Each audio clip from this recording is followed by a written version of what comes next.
राधे राधे। स्वागत है सभी का। हम संविधान को पढ़ रहे थे। पिछली क्लास तक हमने मौलिक अधिकारों को पढ़ा। इस क्लास में हम राज्य के नीति निर्देशक तत्वों को पढ़ेंगे। चलिए शुरू करते हैं। सबसे पहले हम देखते हैं कि ये संविधान के कौन से भाग में है। तो ये संविधान के भाग 4 में मिलते हैं। और अनुच्छेद की बात करेंगे तो अनुच्छेद 36 से 51 तक हमें DPSP या राज्य के नीति निर्देशक तत्व देखने को मिलते हैं। आगे इनके उद्देश्यों को जानेंगे। उद्देश्य की बात करें तो DPSP का उद्देश्य है हमारा कि जो हमारा देश होगा वो लोक कल्याणकारी राज्य होगा। और दूसरा ये होगा कि आर्थिक और सामाजिक लोकतंत्र की राज्य की स्थापना करें हम। क्या हो, एक तो लोक कल्याणकारी होगा हमारा राज्य या देश, और दूसरा आर्थिक और सामाजिक लोकतंत्र होगा। नेक्स्ट चलते हैं आगे। इसके कुछ सिद्धांत हैं, या फिर हम इन्हें कह सकते हैं कि आलोचना या विचार। DPSP के क्या विचार हैं, क्या सिद्धांत हैं, या फिर आलोचना के आधार पर किन हम वर्गीकृत कर सकते हैं। तो देखिए, ये 3 तरीके के वर्गीकरण किए गए हैं। एक तो गांधीवादी होगा और एक समाजवादी होगा, और तीसरा है उदारवादी। ये 3 तरीके का वर्गीकरण किया गया है, गांधीवादी, समाजवादी और उदारवादी। यहाँ से डायरेक्ट ही क्वेश्चन एग्ज़ाम में हमारे पूछा जाता है। नेक्स्ट है अनुच्छेद। ये देखिए 36 से स्टार्ट हुआ था, तो 36 में क्या है। 36 में हमारा ये दिया गया है कि राज्य जो है उसकी परिभाषा दी गई है। राज्य की परिभाषा हमें अनुच्छेद 36 में मिलती है। तो अनुच्छेद 36 में पूछता है हमसे कि अनुच्छेद 36 में क्या है, तो ये हम बता सकते हैं कि इसमें राज्य की परिभाषा मिलती है। नेक्स्ट आगे बात करेंगे अगर अनुच्छेद 37 की, तो अनुच्छेद 37 में ये दिया गया है कि जो ये हमारे DPSP हैं ये न्यायालय में परिवर्तनीय नहीं है। इन्हें न्यायालय में परिवर्तन नहीं किया जा सकता इनमें। नेक्स्ट है अनुच्छेद 38। अनुच्छेद 38 कहता है कि सामाजिक, आर्थिक और राजनीतिक न्याय। इसका मतलब ये हुआ कि राज्य जो है हमारा, वो राज्य किस तरीके का होगा, सामाजिक, आर्थिक और राजनीतिक न्याय सुनिश्चित करेगा।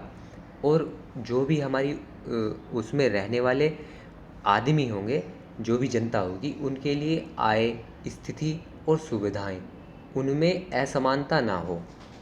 तो ऐसे राज्य की स्थापना करने हमारा जो उद्देश्य है, इसका विवरण हमें अनुच्छेद 38 में मिलता है।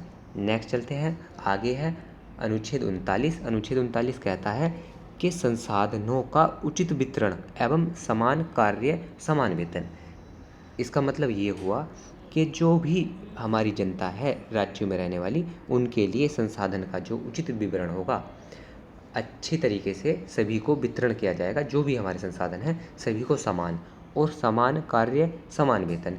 एक ही काम के लिए अलग अलग को जो भी हमारे अलग आदमी है, महिला है, इस तरीके से भेदभाव नहीं कर सकते। समान कार्य के लिए समान हमें वेतन देना होगा। अगर इसे हम और विस्तार से पढ़ेंगे, समझेंगे, तो देखिए सभी नागरिकों को आजीविका के पर्याप्त साधन देने होंगे, और भौतिक संसाधनों के जो स्वामित्व हैं और नियंत्रण हैं, उनको जन सामान्य की भलाई के लिए व्यवस्थित करना होगा। जो भी हमारे भौतिक संसाधन हैं, जन सामान्य को देना होगा वो। और ऐसा नहीं है कि जो भी हमारा धन है वो कुछ ही व्यक्तियों के पास हो, ये सब इसी में दिया गया है। और पुरुषों और महिलाओं दोनों को समान कार्य के लिए समान वेतन देना होगा। और ऐसे ही श्रमिकों की शक्ति और स्वास्थ्य की भी सुरक्षा हमें रखनी होगी, सुनिश्चित करानी होगी। और ऐसे ही बच्चों के जो बचपन होते हैं उसका शोषण नहीं कर सकते, उनसे हम काम नहीं करा सकते। नेक्स्ट आगे चलते हैं, और इसे जोड़ने की बात करें तो देखिए ये जो है 39A समान अवसर के अधिकार का जो न्याय है, ये अनुच्छेद 39A में जोड़ा गया है। और ये किस में जोड़ा गया है, 42 में जब संशोधन हुआ हमारा 1976 में, उसके द्वारा जोड़ा गया था, समान अवसर के आधार पर न्याय। और ये अनुच्छेद 39A में है। आगे चलते हैं, अनुच्छेद 40 की बात करेंगे तो अनुच्छेद 40 में क्या दिया गया है। अनुच्छेद 40 में पंचायतों का जिक्र किया गया है कि पंचायत किस तरीके से अपना शासन चलाएंगी। और ये संविधान संशोधन हमारे 73वें के द्वारा जोड़ा गया 1993 में। आगे चलते हैं, अनुच्छेद 41 में दिया बताया है कि जो कुछ दशाएं हैं उनमें काम करने की नियम बताए हैं। तो ये क्या है? ये है जैसे कि अगर कोई बेरोजगारी है, किसी राज्य में ज़्यादा बेरोजगारी बढ़ती है, या फिर कोई ऐसी दशा स्थिति जैसे बुढ़ापे की, बीमारी की या विकलांगता की, ऐसे मामले में जो कार्य करने की स्थिति होगी उन्हें विशेष अधिकार दिए गए हैं। तो ये जो विशेष स्थिति हैं उनके लिए विशेष अधिकारों का प्रावधान हमें अनुच्छेद 41 में देखने को मिलता है। चलिए आगे चलते हैं। नेक्स्ट है अनुच्छेद 42। अनुच्छेद 42 कहता है कि कार्य जो है न्याय संगत मानवीय दशा, जहाँ पर हम कार्य कर रहे हैं वहाँ पर कैसी दशा हो? मानवीय दशा हो, न्याय संगत मानवीय दशा। इसका मतलब ये हुआ कि जहाँ पर हम काम कर रहे हैं वहाँ पर हमें ऐसा वातावरण मिलना चाहिए जहाँ पर काम कर पाना ईजी हो और हर तरीके से समानता हो हर किसी के लिए, अच्छा वातावरण हो। नेक्स्ट है, बात करेंगे 43 की। तो अनुच्छेद 43 कहता है निर्वाह मजदूरी कुटीर उद्योग। इसका मतलब है जो सभी हमारे कामगार होंगे उनके लिए जो योग्य मजदूरी होगी और उचित जीवन जो होगा, एक तो जो मजदूरी है उसे और जो भी उनका उचित जीवन स्तर सुनिश्चित करने के प्रयास हमें करने होंगे। मजदूरी उचित देनी होगी और जीवन स्तर भी उनका अच्छा रखना होगा। नेक्स्ट है समान नागरिक संहिता। देखिए ये तो अभी बहुत ही हाईलाइटेड है, समान नागरिक संहिता, और ये अनुच्छेद 44 में है। और सबसे पहले इस समान नागरिक संहिता को हमारे अगर राज्य की बात करेंगे तो किस राज्य ने लागू किया है? तो उत्तराखंड राज्य में लागू किया गया था। अभी कुछ टाइम पहले वहाँ पर दंगे भी हो गए थे जब ये लागू किया गया। इसका मतलब ये है कि समान नागरिक हैं और उनके लिए समान ही कानून होंगे। ये हमारा समान नागरिक संहिता अनुच्छेद 44 में कहता है। और इसे याद कर सकते हैं, इसे कैसे याद कर सकते हैं? 4 और 4 हैं, दोनों सेम है, तो समान नागरिक संहिता। आगे चलते हैं। नेक्स्ट है अनुच्छेद 45। अनुच्छेद 45 कहता है कि 6 वर्ष से कम आयु के जो बच्चे हैं उनको अनिवार्य शिक्षा देनी होगी। देखिए 6 वर्ष से कम आयु के बच्चों को पढ़ाना ही होगा, अनिवार्य शिक्षा है उनके लिए। और ये कब जोड़ा गया? ये जोड़ा गया हमारा 86वें संशोधन के द्वारा, और वर्ष था इसका 2002। आगे चलते हैं।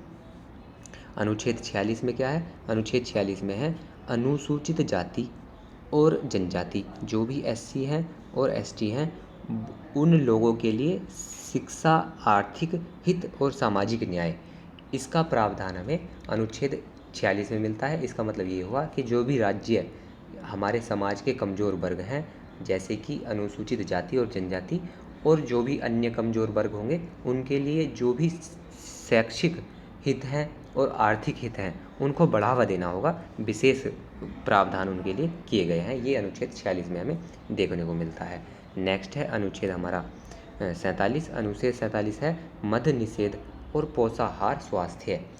इसका मतलब ये हुआ कि जो हमारा राज्य सार्वजनिक स्वास्थ्य है उसमें सुधार करेगा, और जैसे कि ये नशीले पदार्थ होते हैं और ये हानिकारक जो भी सेवन की चीज़ें हैं उनको निषेध करेगा, उन पर रोकथाम लगाएगा। ये हमारा किसमें? अनुच्छेद 47 में मिलता है। नेक्स्ट है अनुच्छेद 48। अनुच्छेद 48 है कृषि पशुपालन संरक्षण। इसका मतलब ये हुआ कि जो भी हमारे पशु होते हैं, गाय हुए, कोई भी बछड़े हुए, गाय भैंस या अन्य दुधारू पशु जो भी हुए, उनके वध पर रोक लगाई जाएगी, उनका वध नहीं कर सकते। और मवेशियों को पालने, जो हमारे ये जानवर होते हैं उनको पालने के लिए और उनकी नस्लों में सुधार करने के लिए राज्य हमारा विशेष प्रावधान करेगा, उसमें बढ़ावा देगा। ये सभी हमें अनुच्छेद 48 में देखने को मिलते हैं। देखिए एक बात ये और है कि जो ये भी हमारे DPSP हैं, राज्य के लिए नीति बनाई गई है और निर्देश दिए गए हैं, तो ये राज्य ये इन नीतियों पर काम करेगा। पर ये ऐसा नहीं है कि राज्य जो है इन पर कानून बनाने के लिए बाध्य नहीं है, पर इनके लिए अग्रसर रहेगा वो। नेक्स्ट है ये अनुच्छेद 48A। देखिए ये किसकी बात करता है? ये करता है पर्यावरण संरक्षण की बात करता है। तो क्योंकि हमारा पर्यावरण आज के टाइम पे थोड़ी स्थिति ख़राब है, तो इसलिए पर्यावरण से ये क्वेश्चन पूछे जाने के बहुत चांसेस हो जाते हैं। इसका मतलब ये है कि पर्यावरण की रक्षा करनी होगी, उसमें सुधार करने के लिए राज्य को नीति बनानी होगी, देश के वनों में और वन्य जीवों की सुरक्षा करनी होगी। और ये किसके द्वारा जोड़ा गया? 42वां जो संविधान संशोधन हुआ 1976 में, उसमें जोड़ा गया ये हमें। नेक्स्ट है अनुच्छेद 49। ये हमें यहीं पर लिखा हुआ है, अनुच्छेद 49। और अनुच्छेद 49 में हमें क्या मिलता है? राष्ट्रीय महत्व स्मारक स्थान का संरक्षण करना होगा। इसे हम समझ सकते हैं कि जो भी हमारे राज्य के कलात्मक या ऐतिहासिक महत्व के स्मारक हैं, उनको संरक्षण करना होगा, उनका संरक्षण करना होगा। और ये हमें अनुच्छेद 49 में मिलता है। आगे चलते हैं, अनुच्छेद 50 है। अनुच्छेद 50 क्या कहता है? ये कार्यपालिका और न्यायपालिका, इसका हमें जिक्र अनुच्छेद 50 में मिलता है। इसका ये है कि राज्य की जो लोक सेवाएं हैं, चाहे हमारी न्यायपालिका है और कार्यपालिका, ये जो हैं अलग कार्य करने के लिए कदम उठाना होगा। ये कहता है कि राज्य की लोक सेवाएं जो हैं, न्यायपालिका को कार्यपालिका से अलग जो करने का प्रावधान है, ये इसमें दिया गया है। न्यायपालिका और कार्यपालिका में जो अंतर है, ये उस अंतर को विवरण हमें अनुच्छेद 50 में मिलता है। कार्यपालिका और न्यायपालिका, इन दोनों में जो अंतर है इनके कार्यों में, उसका विवरण मिलता है। नेक्स्ट है अनुच्छेद 51। अनुच्छेद 51 क्या कहता है? ये कहता है कि अशांति, सुरक्षा और अभिवृद्धि, मतलब कि राज्य जो है अंतर्राष्ट्रीय शांति और सुरक्षा स्थापित करने का प्रयास करेगा। और उसमें क्या क्या करेगा? राष्ट्रों के साथ न्यायपूर्ण और सम्मानजनक संबंध बनाएगा, और अंतर्राष्ट्रीय कानून और संधि उन्हें सम्मान देगा, उनका भी सम्मान करेगा और उसे बढ़ाएगा। और ऐसे ही जो हमारे मध्यस्थता होती है अंतर्राष्ट्रीय विवादों में, उन्हें भी निपटाने की कोशिश करेगा, उसे प्रोत्साहन देगा, उन्हें बढ़ावा देगा, उस पर काम करेगा। चलिए, ये कुछ क्वेश्चन है प्रीवियस ईयर में यहाँ से पूछे गए DPSP से। पहला क्वेश्चन है, किस बात में मौलिक अधिकारों को नीति निर्देशक तत्वों से उच्च माना गया?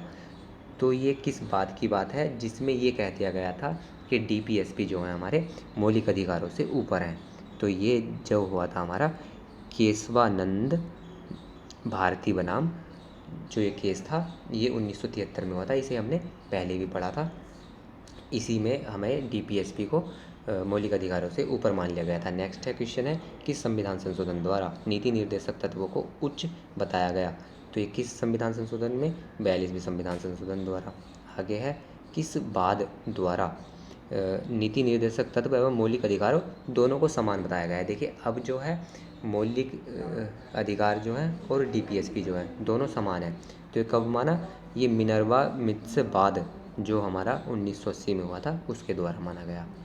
नेक्स्ट है, भारतीय संविधान में किन अधिकारों पर जनता के प्रति न्याय की